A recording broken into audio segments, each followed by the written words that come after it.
Jasmine's കുസീനിലേക്ക് എല്ലാവർക്കും സ്വാഗതം. ഇന്ന് നമുക്ക് ചെറിയ ഉള്ളി വിനീഗറിലിട്ടത് അഥവാ ഒനിയൻ പിക്കിൾ തയ്യാറാക്കിയെടുക്കാം. അതിനുവേണ്ടി 200 ഗ്രാം ചെറിയ ഉള്ളി തൊലി കളഞ്ഞ് കഴുകി വെച്ചിട്ടുണ്ട്. ഇതൊരു ബൗളിലേക്ക് ഇട്ട് കൊടുക്കാം. ഇതിലേക്ക് 2 പച്ചമുളക് കീറിയതും 1/4 കപ്പ് ബീട്രൂട്ട് ചെറിയ കഷ്ണങ്ങളാക്കി അരിഞ്ഞതും ചേർത്ത് കൊടുക്കാം. ഇനി 1 കപ്പ് വിനീഗറും 1/2 കപ്പ് തിളപ്പിച്ചാറിയ വെള്ളം കൂടി ചേർത്ത് കൊടുക്കാം. ഇതിലേക്ക് 2 ടീസ്പൂൺ ഉപ്പ് ചേർത്ത് നല്ല പോലെ ഒന്ന് മിക്സ് ചെയ്യാം. ബീട്രൂട്ട് ഇട്ടതുകൊണ്ട് ചെറിയ ഉള്ളിക്ക് അതിൻ്റെ കളറ് നന്നായി പിടിച്ചിരിക്കും. ഇത് ഏകദേശം ഒരു രാത്രിയെങ്കിലും അടച്ചു വെച്ചിട്ട് വേണം ഉപയോഗിക്കാൻ.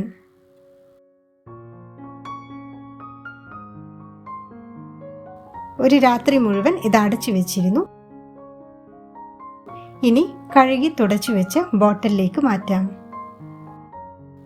2-3 ദിവസം കൊണ്ട് ഇതിൽ പൂർണ്ണമായും വിനീഗർ പിടിച്ചിരിക്കും.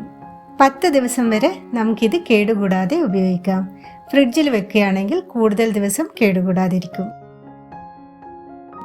ഈ വീഡിയോ നിങ്ങൾക്ക് ഇഷ്ടപ്പെടുകയാണെങ്കിൽ സബ്സ്ക്രൈബ് ചെയ്യാനും ലൈക്ക് ചെയ്യാനും മറക്കരുത്. Thanks for watching.